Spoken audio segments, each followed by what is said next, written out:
समझ लो, एक हमने कैरेक्टर लिया। यहाँ पर हमारा क्या कहलाता है law of dominance? Out of a pair of contrasting character only one is able to express itself, that is dominant, other remain suppressed, that is recessive.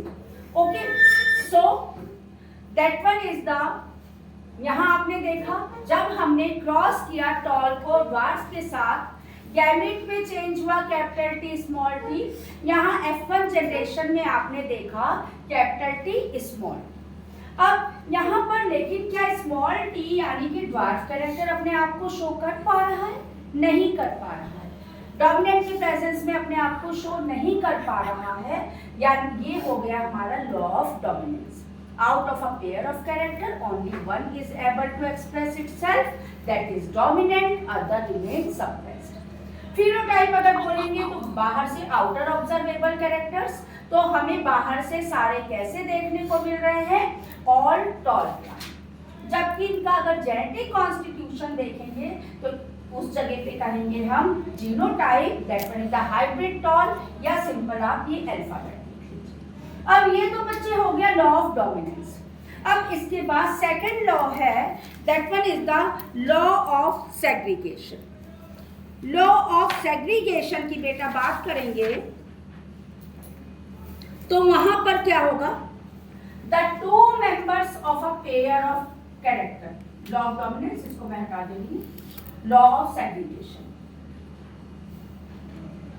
ये भी बेटा मोनोहाइब्रिड क्रॉस से होता है, इसी को हम कहते हैं law of purity of gametes. Law of purity of gametes, ध्यान रखना बच्चे। यहां पर भी पहला तो F1 यहीं पर आया, लेकिन यहां ये क्या कह रहा है? The two members of a pair of factors separate during gamete formation.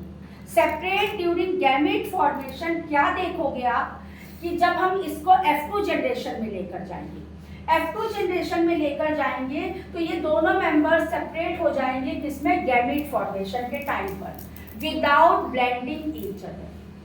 तो इसी को हम कहते हैं law of purity of gametes. इसको मैं बता रही हूँ, इसमें देखिएगा, ये तो मैंने F1 का बता दिया था जहां लॉ ऑफ डोमिनेंस होगा। लॉ ऑफ सेग्रीगेशन के लिए हम क्या करेंगे? हम इसका करेंगे F1 जनरेशन के लिए होता है बेटा क्रॉस पॉलिनेशन, F2 के लिए होता है सेल्फ पॉलिनेशन, यानी हम इसी को इसके साथ क्रॉस करवाएंगे। अब इसका प्यूनेट स्क्वायर बनाए, चेकर बोर्ड बनाइए अगर हम, तो इसमें देखिए क्या आएगा? यहाँ पर एक तरफ फीमेल गैमेट और एक तरफ मेल गैमेट। फीमेल गैमेट को हम लोग इससे रिप्रेजेंट करते हैं, मेल को इस साइन से रिप्रेजेंट करते हैं। तो देखिए एक तरफ capital T small T, capital T small T, cross करेंगे तो देखिए क्या आएगा? Capital T, then capital T small T, इसको इससे क्रॉस किया। नीचे वाले को अब देखिए पहले से क्रॉस करेंगे, capital T small T small T small T. अब इसका ये भी मोनोहाइब्रिड क्रॉस है। ये ध्यान, ये हमारा शो हो गया यहाँ पर लॉ ऑफ सेग्रीगेशन। यहाँ देखा आपने, यानी कि इसने अपने आप को रेसेसिव कैरेक्टर में भी सेपरेट कर दिया है, रेसेसिव कैरेक्टर में भी सेग्रीगेट कर दिया, सेपरेट कर दिया। फिनोटिपिक रेशियो F2 जनरेशन का देखोगे, ये कैसा है? टॉल है। ये कैसा है? ये भी बाहर से तो देखने में टॉल ही लग रहा है, ये भी बाहर से टॉल लगता है, यानी 3 हमें कैसे लग रहे हैं बच्चे? टॉल, 1 हमें dwarf. Phenotypic ratio F2 generation में मोनोहाइब्रिड क्रॉस का अगर पूछा जाता है तो क्या आएगा? 3:1। अब जीनोटिपिक रेशियो अगर बोले बच्चे, तो जीनोटिपिक रेशियो से आप क्या समझोगे? यहाँ पर देखिए, एक हमारा ये कैपिटल टी, ये क्या है? प्योर टॉल है। प्योर टॉल, क्या और कोई प्योर टॉल है? नहीं। तो 1:2। अब देखिए कैपिटल टी स्मॉल टी, ये भी टॉल है, लेकिन कैसा टॉल है? हाइब्रिड टॉल है, प्योर टॉल नहीं। कैपिटल टी स्मॉल टी, ये भी क्या है, हाइब्रिड टॉल, यानी दो हमारे कैसे हो गए, हाइब्रिड टॉल। लास्टली हमारा हो गया क्या, रेसेसिव कैरेक्टर, वन हमारा हो गया ड्वार्फ। ये हमारा रिप्रेजेंट हो गया क्या, law of segregation. I think आपको समझ आ गया होगा। Law of segregation, gametes combine together by random fusion at the time of zygote formation, या यहाँ पर आपको गैमीट यहाँ पर सेपरेट हो गया, सेग्रीगेट हो गया ड्यूरिंग गैमीट फॉर्मेशन, कीवर्ड है इसका, ध्यान रखना। थर्ड लॉ, दोनों लॉ क्लियर हो गए। थर्ड लॉ बताऊंगी। थर्ड लॉ बच्चों आपका बताया जाता है law of independent assortment. Law of independent assortment. अब ये जो लॉ ऑफ इंडिपेंडेंट असॉर्टमेंट है बच्चे, ये हमारा डाई हाइब्रिड क्रॉस से शो किया जाता है। ध्यान रखना बच्चे, यहां पर टू पेयर की बात होगी। यहां हमें कैसे कैरेक्टर लेने पड़ेंगे, दो कैरेक्टर हमें यहां लेने होंगे, ठीक है। डाई हाइब्रिड क्रॉस, इसमें क्या है, when there are two pair of characters, when there are two pair of characters, the distribution of allele of one character is independent to the distribution of allele of other character. ये है law of independent assortment। इसको समझिए बच्चे, यहाँ पर हम लेंगे दो कैरेक्टर। मैंने कहा हम ले लेते हैं टॉल प्लांट को राउंड सीड के साथ। टॉल प्लांट को हमने लिया राउंड सीड, तो इसको रख कर दे रही हूं, ये क्योंकि मोनोहाइब्रिड क्रॉस का है। टॉल प्लांट को राउंड सीड के साथ लिया। दूसरा हमारा क्या हो जाएगा, dwarf plant with wrinkled seed. Dwarf plant with wrinkled seed, इसको गैमेट में चेंज करेंगे, टी आर या स्मॉल टी। यहाँ पर सारे प्लांट हमारे क्या आएंगे, capital T small T capital R small R. F1 generation, सारे प्लांट हमारे कैसे हो जाएंगे बच्चे, tall plant with round seed. Phenotype genotype वैसे ही निकाल लेंगे। फिनोटाइप में toll plant with round seed, genotype में सिंपल अल्फाबेट। अब इसको अगर यहाँ पर एक क्वेश्चन और आता है कि बताइए F1 जनरेशन के बाद पॉसिबल गैमीट्स क्या बनेंगे, तो पॉसिबल गैमेट्स आपके चार बनेंगे।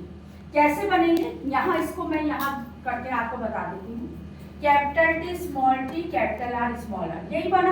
अब पॉसिबल गैमेट्स क्या बनेंगे बच्चे, कैपिटल टी कैपिटल आर बन सकता है भाई। कैपिटल टी स्मॉल टी के साथ थोड़ी हो सकता है, टॉल और ड्वार्फ एक साथ थोड़ी हो सकते हैं। टॉल और राउंड हो सकता है, देन टॉल एंड रिंकल्ड हो सकते हैं, देन ड्वार्फ एंड राउंड हो सकता है, ड्वार्फ और रिंकल्ड। क्वेश्चन अगर आपसे पूछता है पॉसिबल गैमेट्स कितने बने, तो पॉसिबल गैमेट्स ये आप बनाकर केवल नंबर मत लिखना। केवल अगर नंबर लिखोगे तो बोर्ड एग्जामिनेशन में नंबर आपको नहीं मिलेगा।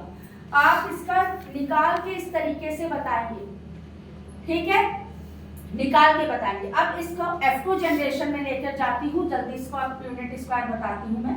F1 आपको क्लियर हो गया होगा। F2 देखो बच्चे, यहाँ पर यूनिट स्क्वायर जो बनाएंगे, क्योंकि चार गैमेट आए तो हम चेकर बोर्ड को भी चार में डिवाइड करेंगे। चार में बेटा डिवाइड करेंगे, 1 2 3, इसको रफ कर रही हूँ मैं, 3 और 1 4। अब बेटा क्या क्या ऑप्शन बनेंगे हमारे पास, कैपिटल टी कैपिटल आर, इधर भी लिखोगे capital T capital R, capital T small R capital T small R, then capital R small T capital R small T, small T small R small T small R. Cross करोगे वैसे ही बच्चे जैसे पहले बताया था, क्या आएगा, capital T capital R capital R, ये क्रॉस आपको समझ में आ गई होगी शायद। पहले वाले को चारों से करेंगे हम, फिर अब इसको करेंगे सबसे।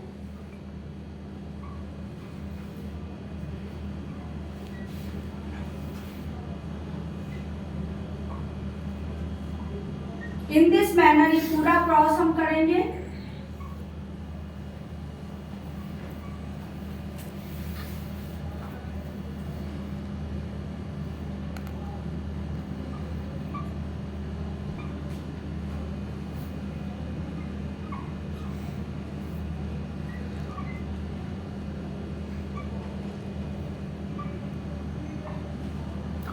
अब इसमें देखो जो पॉसिबल गैमेट बने होंगे उन्हीं को हम यहाँ पर फिनोटिपिक रेशियो, केवल फिनोटिपिक रेशियो पूछा जाता है 10 को।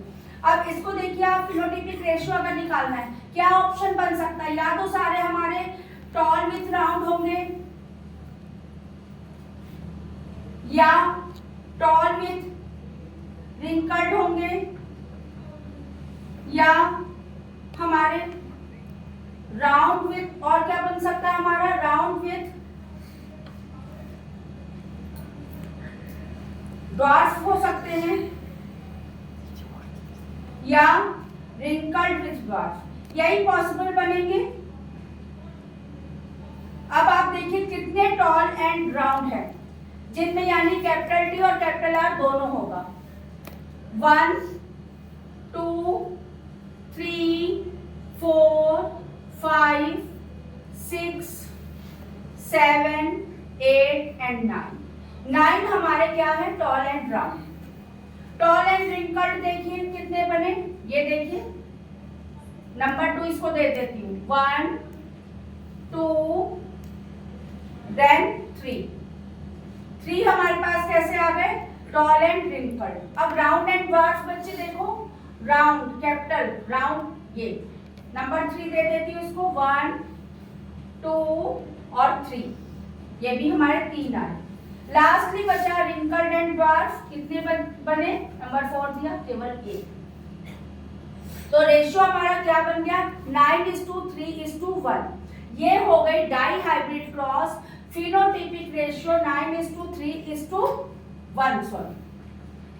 ओके, तो that one is the phenotypic ratio of dihybrid cross. अगर राइट एंगल में आप देखोगे ये सारे तुम्हारे 9 वाले हैं। तो in that manner that one is the law of independent assortment. तीनों लॉज मैंने बता दी, अच्छे से समझिएगा। कहीं कोई कंफ्यूजन हो कमेंट करिएगा, पूछ लीजिएगा अगर कोई भी कंफ्यूजन हो। तो this one is all for today's class. Thank you.